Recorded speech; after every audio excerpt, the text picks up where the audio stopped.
अस्सलाम वालेकुम व्यूवर्स, क्या हाल है। उम्मीद है सब खैरियत से होगी। आप देख रहे हो मेरा YouTube channel learn and grow with MS Rao. तो आज हमारा माइक्रोसॉफ्ट ट्यूटोरियल की वीडियो नंबर 15 है। हमने पहले जो वीडियो देखी है उसमें हमने कई टैब्स को सीखा। आज हम इंसर्ट टैब में मज़ीद शेप के बारे में सीखेंगे और क्लिप आर्ट के बारे में। तो यहाँ से हम पहले वर्ड की फ़ाइल को ओपन कर लेते हैं। हम इंसर्ट टैब में जाते हैं और वहाँ से क्लिप आर्ट। अब क्लिप आर्ट क्या है, जैसे आप इसको क्लिक करते हो तो साइड पर एक सर्च बार आ जाता है। आप यहाँ से कुछ चीज़ें जो प्री डिफाइन है इसमें, जैसे कि मैं कार है, मैं कोई फ्लावर लिखता हूँ और यहाँ पर गो पे जाता हूँ। ठीक है, तो जो फ्लावर की पिक होगी मैं जैसे उसको क्लिक करूँगा तो वो मेरे डॉक्यूमेंट्स के अंदर इंसर्ट हो जाएगी। ठीक है ना। यहाँ पर हम देखते हैं कि अगर इसके अलावा कोई चीज़ लिखे, जैसे कि बाइक लिख देते हैं। बाइक की यहाँ पर फाउंड नहीं है, कंप्यूटर लिख कर देखते हैं तो कंप्यूटर की बहुत सी पिक्चर्स आ गई है। तो आप इनमें से कोई भी यूज़ कर सकते हो और इसको वर्क कर सकते हो। ठीक है, तो ये क्या थी, क्लिप आर्ट के अंदर थी। उसके बाद जो नेक्स्ट ऑप्शन है हम इसको अंडू कर लेते हैं और यहाँ से इसको क्लोज कर देते हैं। नेक्स्ट ऑप्शन देखते हैं हम। नेक्स्ट जो ऑप्शन है वो है शेप्स का। आज हम इसको डिस्कस करेंगे डिटेल से। शेप में जाते हो तो आप बहुत सी शेप, जैसे कि लाइंस के लिए rectangles, basic shapes, block arrows आ गया है, इक्वेशंस आ गई है, फ्लो चार्ट आ गई है, स्टार एंड बैनर्स आ जाते हैं, कैलॉइड्स आ जाते हैं। ठीक है ना। तो बहुत सी है, ये न्यू कैनवास के साथ आप ऑनलाइन इसको कर सकते हैं। तो यहाँ से शेप बहुत सी है, आप इनमें से कोई भी शेप सेलेक्ट करें। जैसे आपने कोई लाइन खींचनी है तो हम क्या करते हैं, लाइन को क्लिक कर लेते हैं। अब ये देखो, ये हमारा एरो है ना, यहाँ पर क्या है, तीर का निशान दे रहा है, यहाँ पर ये प्लस का निशान दे रहा है। अब मैं लेफ्ट क्लिक करके जितनी भी लाइन मैंने खींचनी है, जहाँ तक मैं लाइन यहाँ पर खींच सकता हूँ। जैसे मैंने लाइन खींची तो आप देखते हो कि एक ड्राइंग टूल्स फॉर्मेट का ओपन हो गया है। इसमें बहुत सी चीज़ें हैं, जैसे कि यहाँ पर अब लाइन खींची है, लाइन का स्टाइल है, कलर है। ठीक है ना। यहाँ पर अगर मैं शेप में कलर यहाँ पर नहीं दिखा रहा इसको, तो शेप की आउटलाइन ज़रूर दिखाएगा, क्योंकि शेप नहीं हमारे पास, ये सिर्फ एक लाइन है, इस वजह से वो शेप को हाईलाइट नहीं कर रहा है। एडिट शेप को भी हाईलाइट नहीं कर रहा, बाकियों को वो कर रहा है, क्योंकि जब हम शेप करेंगे तो ये इसको हाईलाइट करेगा। ठीक है ना। या इफ़ेक्ट इसमें लाइन के नहीं इतने दिखाएगा, थोड़े बहुत इसमें हो जाएगा। ठीक है। तो अब हम कोई शेप लेकर देखते हैं ताकि आपको सही से समझ आ सके। इंसर्ट में गए, हमने शेप को ओपन किया और यहाँ से एक शेप ले ली। जैसे हम ये एक स्माइलिंग शेप ले लेते हैं और इसको हमने क्या किया, यहाँ पर आकर लगा दिया। अब देखें, यहाँ पर एडिट शेप भी शो हो गया, शेप फिल भी शो हो गया, शेप की आउटलाइन, इफेक्ट, सारे शेप से रिलेटेड जितने भी है वो ओपन हो गया। तो हम पहले यहाँ पर शेप एडिट, यहाँ से आप डायरेक्टली भी कोई शेप ले सकते हैं। ठीक है ना। तो शेप एडिट के अंदर दो ऑप्शन है, change shape and edit points. मैं चेंज शेप के ऊपर जाता हूँ, जैसे मैं क्लिक करता हूँ तो यहाँ पर बहुत सी है। आपने इस शेप को जिससे भी रिप्लेस करना हो आप कर सकते हो। जैसे मैं कहता हूँ कि यहाँ पर मैंने एक रेक्टेंगल लेनी है, इसकी जगह मैंने रेक्टेंगल पे क्लिक किया। अब देख रहे हो वो शेप कहाँ पर चलेगी, रेक्टेंगल के ऊपर चली गई है। सेकंड क्या है, इसके जो ऑप्शन है सेकंड, यहाँ पर एडिट पॉइंट्स, इसके ऊपर जैसे क्लिक करता हूँ अब देख ले ये ब्लैक एडिट बन गया है और यहाँ पर आके ना हमारा माउस भी क्या हो जाता है, 4 एडिट पॉइंट की तरह हो जाता है। आपने शेप को जैसे चेंज करना है, जैसे कि ये एडिट पॉइंट है, हम इसको ना थोड़ा सा चेंज कर लेते हैं। हम कहते हैं कि हमने इस तरीके से करना है। क्लिक किया, देख रहे हो यहाँ पर ये आ गई। इसको कंट्रोल Z करते हैं और अब हम क्या करते हैं, यहाँ पर आकर ना इसको लेफ़्ट क्लिक करेंगे, लेफ़्ट क्लिक करके हम इसको दबाएंगे। अब ये जो हिस्सा ये शो करवाएगा वो काट देगा। ये देख रहे हो, ये काट दिया। अब आप यहाँ से इसको एडिट करना चाहते हो, हम कहते हैं यहाँ से थोड़ा सा हिस्सा ये रह जाए। ठीक है ना। यहाँ से हम कहते हैं कि थोड़ा सा एडिट हो जाए अंदर की तरफ। तो ये अपने हिसाब से आप क्या कर सकते हो, शेप को एडिट कर सकते हो, जो इतना भी आप करना चाहते हो। ठीक है ना। उसके बाद ड्रॉ हा टेक्स्ट बॉक्स, ठीक है ना, डायरेक्टली क्या हो जाएगा, टेक्स्ट बॉक्स को ड्रा कर देगा। अब यहाँ पर इसको कंट्रोल जी से ख़त्म कर देते हैं और हम दोबारा इंसर्ट पे आते हैं, शेप्स के अंदर आते हैं और अब हम यहाँ पर एक रेक्टेंगल की शेप बना लेते हैं। अब इसी के ऊपर हम अपना वर्क करेंगे सारा। ये आ गया, ठीक है ना। टेक्स्ट बॉक्स को हम देखते हैं दोबारा, इसको टेक्स्ट बॉक्स में आप क्लिक करेंगे तो एक टेक्स्ट बॉक्स बन जाएगा, लेकिन वो हम बाद में देखते हैं। यहाँ पर हम शेप स्टाइल्स की बात आ जाती है। ये 3 स्टाइल दे रखे हैं, ये देख रहे हो, उसकी आउटलाइन चेंज कर देगा, ये टोटल ब्लैक कर देगा, इसमें जो कलर है ये वो कर देगा। मज़ीद आपके पास बहुत से कलर है, आप जिसको अप्लाई करोगे वैसा ही कलर आपके शेप के अंदर इंसर्ट हो जाएगा। अदर थीम है, अदर थीम में जैसे आप क्लिक करते हो तो यहाँ से देखो कोई भी अदर थीम आपको चाहिए ग्रेडियंट कलर का, वो भी यहाँ पर आपको मिल जाएगा। हम यहाँ पर ये अदर थीम को सिलेक्ट कर लेते हैं, ठीक है। उसके बाद यहाँ पर शेप फिल आ गया, ये भी कलर का क्या करेगा, इसके शेप के कलर को फिल करेगा। अगर आप वहाँ से नहीं चेंज करते तो अब वो प्री डिफाइंड स्टाइल थे, आप यहाँ से अपनी मर्जी का कलर चूज कर सकते हैं, ठीक है।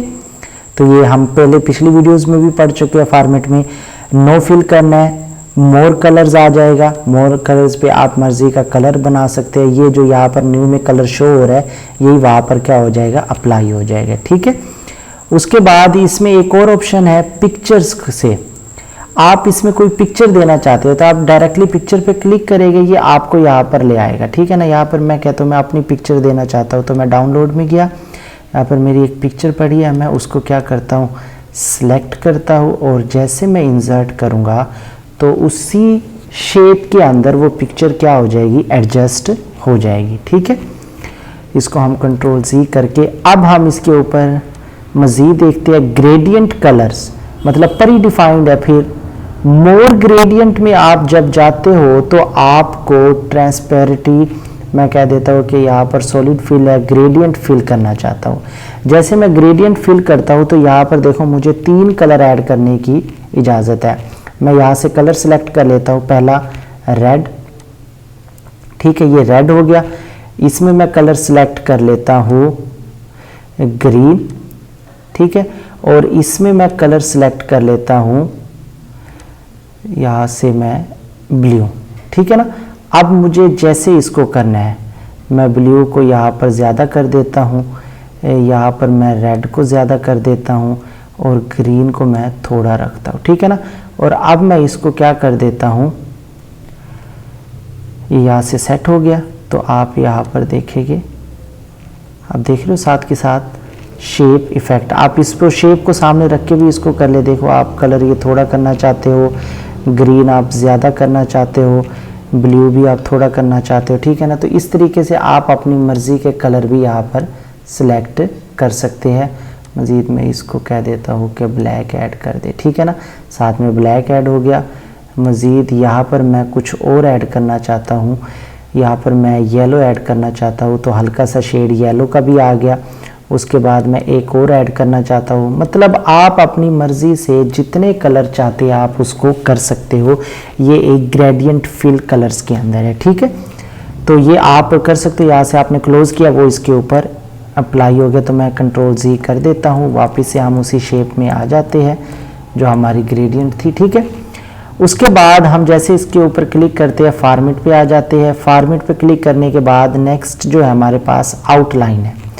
आउटलाइन मतलब इसके बॉर्डर है, नो आउटलाइन ख़त्म हो गया, मोर आउटलाइन है, वेट आप आउटलाइन का मैं कह देता हूँ, ये कर लेता हूँ, ठीक है ना। अब मैं आउटलाइन का कलर भी चेंज कर देता हूँ, मुझे ब्लैक चाहिए, कोई भी कलर चाहिए तो वो आउटलाइन का कलर होगा, ठीक है ना, बॉर्डर्स का कलर, ये आप यहाँ से कर सकते हैं। उसके बाद शेप के इफ़ेक्ट है, आप इफ़ेक्ट लगा सकते हो कोई भी, ठीक है ना। यहाँ पर ये इफ़ेक्ट लग गया, यहाँ पर 3D इफ़ेक्ट देखते हैं हम, यहाँ पर 3D इफ़ेक्ट है, ये देख रहे हो शेप मैं ये लगा देता हूँ तो वो शेप उस तरीके से, मतलब आप कोई भी इफ़ेक्ट लगा सकते हो। ये भी हम पहले ही पढ़ चुके हैं लेकिन मज़ीद आप प्रैक्टिस करना।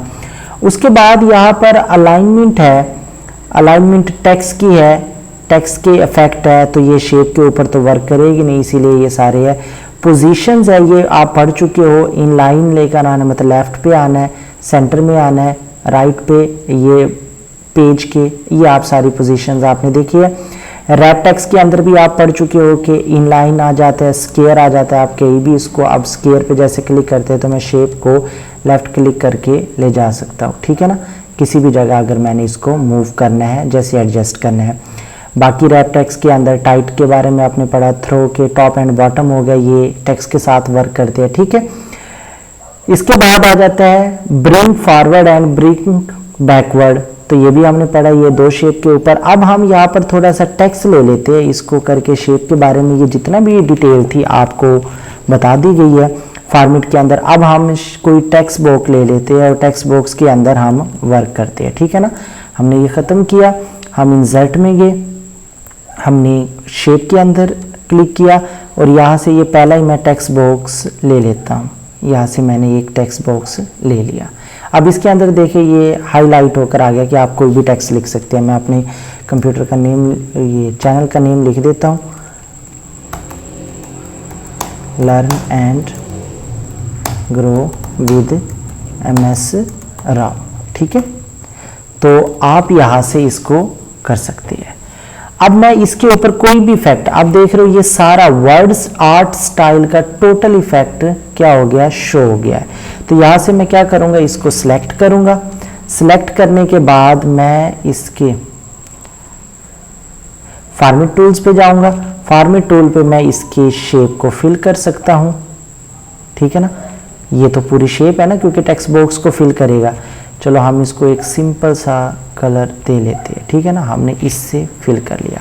अब इसको मैं जाकर होम टैब में जाकर इसको साइज को बढ़ा सकता हूँ, क्योंकि ये टेक्स्ट है, और इसको मैं सेंटर में ले आता हूँ शेप के।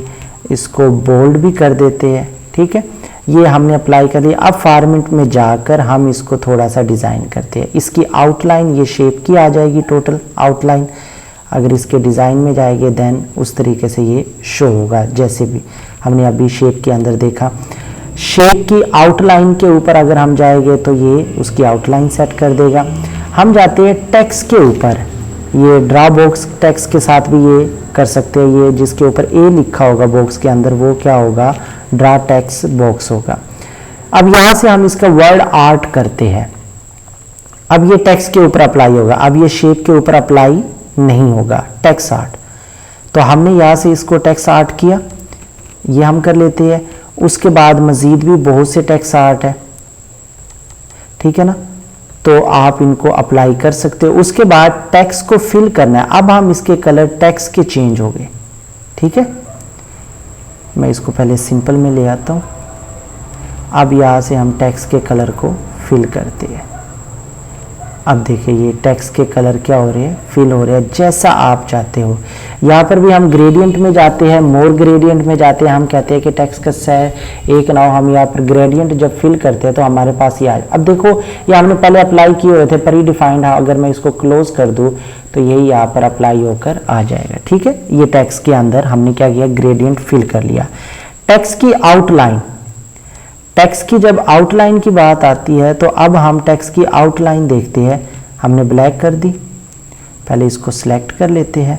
अब हम टेक्स्ट की आउटलाइन के ऊपर जाते हैं। देख रहे हो अब ब्लैक ज़्यादा शो हो रहा है।